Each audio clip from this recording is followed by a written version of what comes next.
अध्यात्म विश्व विज्ञान यूट्यूब चैनल पर आत्मनिवेदनात्मक एक अंक प्रस्तुत है और आप सभी प्रेमी पाठकों से विनम्रतापूर्वक प्रार्थना है कि वे इस आत्मनिवेदन को थोड़ा सीरियसली ले, गंभीरतापूर्वक सुने। और इसलिए गंभीरता आवश्यक है कि विषय गंभीर है। अब गंभीर विषय किसे कहते हैं?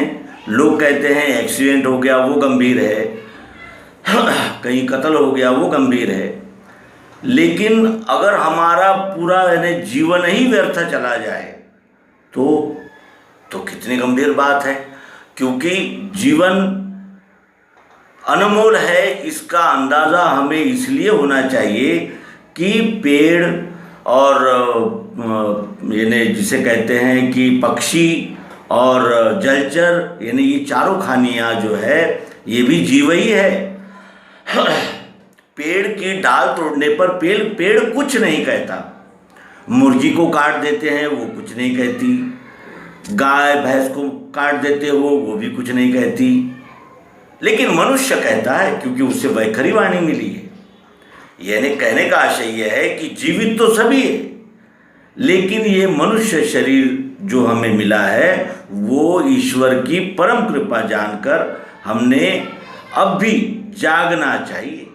अगर हम अब भी नहीं जागेंगे तो फिर पछतावे के सिवा और कुछ हाथ आएगा नहीं और ये जन्म ही बेकार जाएगा। अब हमारा जन्म, तो अब ये कहना कि जन्म बेकार जाएगा तो कुछ लोगों को बड़ा आश्चर्य भी हो सकता है कि बेकार कैसे जा रहा है। भोग ऐश्वर्य और सारा मान सम्मान, रुपया पैसा, बैंक बैलेंस और हमारा ये नाम है और हम तो महाजन हैं और हम तो ये है और हम तो वो है ना। अब व्यर्थ कहाँ जा रहा है आप बताइए। तो उसके लिए संत कहते हैं कि क्या तन मांझता रे, आखिर माटी में मिल जाना। और मराठी के संत तुकाराम कहते हैं कि नको नको मना गुंतू माया जाळी, काळ आला जवळी ग्रासा वया। सब यही तो कह रहे हैं, अरे ये 4 दिन का मेला है, अपना स्वार्थ सिद्ध करना यही सच्चे बुद्धिमान की यानी पहचान होनी चाहिए। और सच्ची बुद्धिमत्ता क्या है? लोग कहते हैं कि हमारे पास सच्ची बुद्धिमत्ता है, देखिए हमने कितने यानी फ्लैट खरीद लिए और कितने हमारा ऐश्वर्य बढ़ गया। ठीक है, बहुत अच्छी बात है, ये तो करना ही होता है, क्योंकि स्वकर्म किए बगैर हमें अपने स्वस्वरूप की पहचान करने की जागृति भी नहीं आती, क्योंकि वो तो भक्ति है। लेकिन अनजाने में कर रहे हैं। जानकर करना और अनजाने में करना, इसमें कितना अंतर होता है। जो जानकर करता है उसके आगे कोई न कोई एक मोटो, एक लक्ष्य होता है, और जो अनजाने में करता है वो उसको भोगना तो है ही, लेकिन वो अनजाने में करने से उसके साथ ज्ञान का संबंध नहीं जुड़ा और वो बात बिगड़ गई। कहने का आशय यह है कि हमें मत पंथ संप्रदाय, जातिवाद और हम पुराने थे, मूल निवासी, आदिवासी, छोटे बड़े, ये वो, गरीब अमीर गरीब, राजनेता, सामान्य लोग, अधिकारी कर्मचारी, इन सारे भेदभावों से उठकर हम मनुष्य हैं। हम मनुष्य हैं और मनुष्य भी एक प्रकार की एक संरचना है, और ये भी संरचना कुछ काल के लिए है, कुछ काल के लिए है। लेकिन हमारे जीवन की ओर जब हम देखते हैं तो हमारे ये ध्यान में आता है कि हम इसको ये जानकर चलते हैं कि ये ऐसा ही रहेगा, और ऐसा रहता नहीं, क्योंकि गति रूप है। ये सारा विश्व जो है वो गति में दौड़ रहा है। बाह्यतः इसका जो सगुण साकार स्वरूप है वो कैसा है? गतिशील है। अगर हमने कोई टैबलेट खरीद के ला के रख दी और वो अगर एक्सपायरी डेट के बाद हम अगर खाएंगे तो वो ज़रूर गड़बड़ करेगी। क्यों? क्योंकि उसका उतना ही समय था।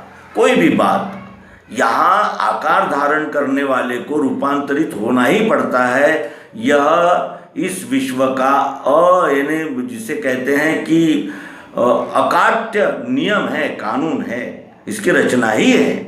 जब ये उद्भव होता है तो स्थिति होना और लय होना ये तो आवश्यक ही होता है। जैसे किसी घड़ी के कांटे जब चलते हैं तो वो 12, 1, 2, 3 तो 9 बजने ही हैं और 12 भी फिर बजने ही, यानी चक्र गति में रहने से इसमें काफ़ी यानी सावधानी के साथ इसको समय मर्यादित होने से संत बार बार जगाते हैं कि आप जागो, अभी समय है, अभी समय गया नहीं है, अभी आप जीवित हो, कान सुन सकते हैं, आंखें देख सकती है, पांव चल सकते हैं, अभी यही समय है कि हमने अपने मैं कौन हूँ, तो क्या मैं किसी जाति का हूँ, किसी पाति का हूँ, किसी कुल का हूँ, इतने सारे मैंने मैं जमा कर रखे हैं कि उनको निभाते निभाते ही ये ज़िंदगी चली जाती है और अंत में हाथ में 2 मुट्ठी राख और कुछ नहीं।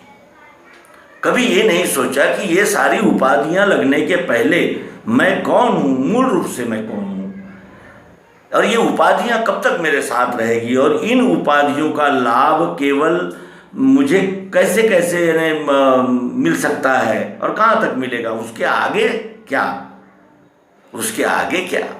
और ये विचार गंभीरता पूर्वक करके मनुष्य ने जागना चाहिए।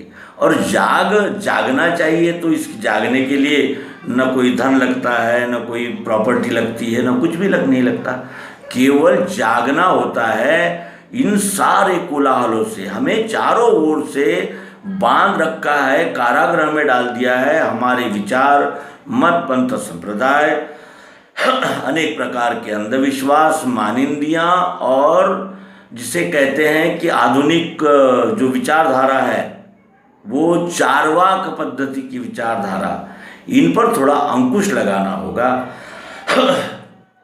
विवेक की आंखें खुलनी होगी और विवेक की आंखें खुलते ही फिर क्या करना चाहिए ये पता चलता है। इसका एक उदाहरण देखेंगे और उदाहरण से इस बात को समझेंगे। ये एक ताला और चाबी है। ये ताला और इन्हें हम डेमोन्स्ट्रेशन करके इस बात को जान रहे हैं। अब अगर इसे पता नहीं है कि मैं चाबी हूँ तो क्या ये ताला खोलने के काम में आ सकती है? नहीं। ये पहला कार्य है इसका कि वो अपने आप को जाने कि वो चाबी है। चाबी है तो अब ये तलवार नहीं है कि जो युद्ध में लेकर जाई जाए, लेकिन वो तलवार भी यहाँ काम नहीं कर सकती, यहाँ यही काम करेगी। तो इस दृष्टि से ये इसे पता है कि मैं ताला हूँ तो ये अपना कर्तव्य कर सकता है। जैसा अभी हमें पता है कि हम इस पंथ के हैं, उस संप्रदाय के हैं, इस धारा के हैं, वैसे विचार है, हमारे कुल की ये रीति है, ये मानिंदी है, ये आज हमें ये पता है, लेकिन यही पता नहीं कि हम है कौन। अगर ये पता नहीं है कि ये ताला है तो ये रखवाली की जिम्मेदारी क्या पूरी कर पाएगा ये? उसी तरह मनुष्य को जब तक अपने सत्य स्वरूप का ज्ञान नहीं होता तब तक वो सच्चे अर्थ में मनुष्य भी नहीं बनता, और मनुष्य ही बनकर ईश्वर ने हमें भेजा है और मनुष्य की तरह ही हमने अपना बर्ताव करना चाहिए।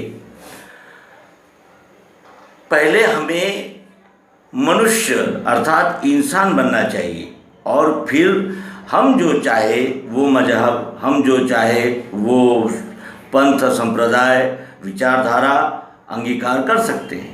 सर्वप्रथम हमें ये तो मालूम होना चाहिए कि हम इंसान हैं, और हम इंसान हैं और हम बने कैसे हैं, किन तत्वों से बने हैं, कैसा हमारा कार्य चलता है और इस विश्व से हमारा क्या रिश्ता है, क्या नाता है। ये विश्व अलग है और हम अलग है क्या, किस तरह एकात्मता का नाता है, ये जब मनुष्य को पता चलता है तो फिर वो जहाँ द्वेष कर रहा था वो द्वेष उसका छूट जाता है, और वो जैसे मैं अपने इस हाथ से द्वेष नहीं कर सकता।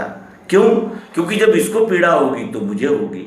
उसी तरह जब हम इस विश्व से एकाकार हो जाते हैं अध्यात्म विज्ञान की दिव्य दृष्टि से हम, और ये जब एक ही हो जाता है तब सच्चा आनंद और स्थायी समाधान की इस जीव को प्राप्ति होती है। तो ये आत्मनिवेदन इसलिए कि अब अन्य यानी माध्यमों द्वारा भी हम आप तक आ रहे हैं, जैसे ब्लॉग है या जिसे कहा जाएगा कि अनेक प्रकार के जो अभी आधुनिक जो संचार माध्यम संचार प्रकार है, उन सभी प्रकारों में इस अध्यात्म विज्ञान का प्रचार प्रसार करने का हमारा मानस है। आप शेयर करके और अपने अन्य मित्रों को इस अध्यात्म विज्ञान की धारा के साथ जोड़कर उसके साथ साथ अपना और अपने साथ साथ उसका दोनों का भी आत्म कल्याण परम कल्याण साधा जा सकता है। और एक दिन तो हमारा अंत दो मुट्ठी राख ही है, स्मशान में या कब्रिस्तान में, और तो कोई तीसरी जगह ये शरीर जाना नहीं है। और शरीर का भी एक अगला पल भी बताया नहीं जा सकता कि कब क्या हो जाए, इतना अनिश्चित जीवन है। इसलिए हमें उस अनिश्चित जीवन को संपूर्ण कल्याणकारी और उसका संपूर्ण लाभ अगर लेना है तो हमें सर्वप्रथम ये जानना आवश्यक है कि हम है कौन, हम कौन हैं। हम कौन है ये पता जब तक हमें नहीं चलता तब तक मैंने क्या करना चाहिए।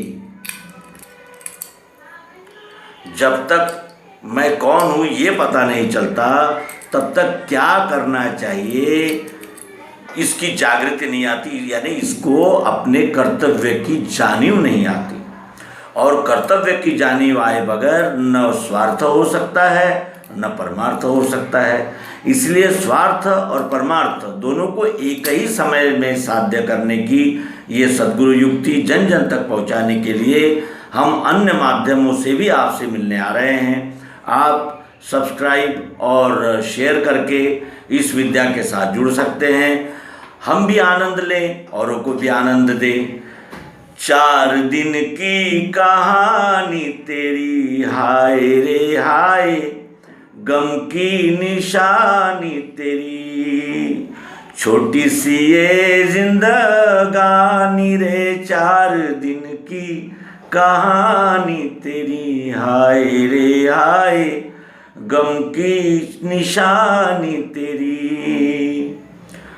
तो इन वैराग्य वाणी के साथ इस अंक को विराम देंगे और आपसे अनुरोध है कि आप ये ज्ञान अपने तक ही सीमित न रखते हुए अन्य जन जन तक ये पहुँचे और जन जन तक उस सद्गुरु योग युक्ति का प्रसार प्रचार हो, जिससे स्थायी समाधान की प्राप्ति अपने सहित सबको हो।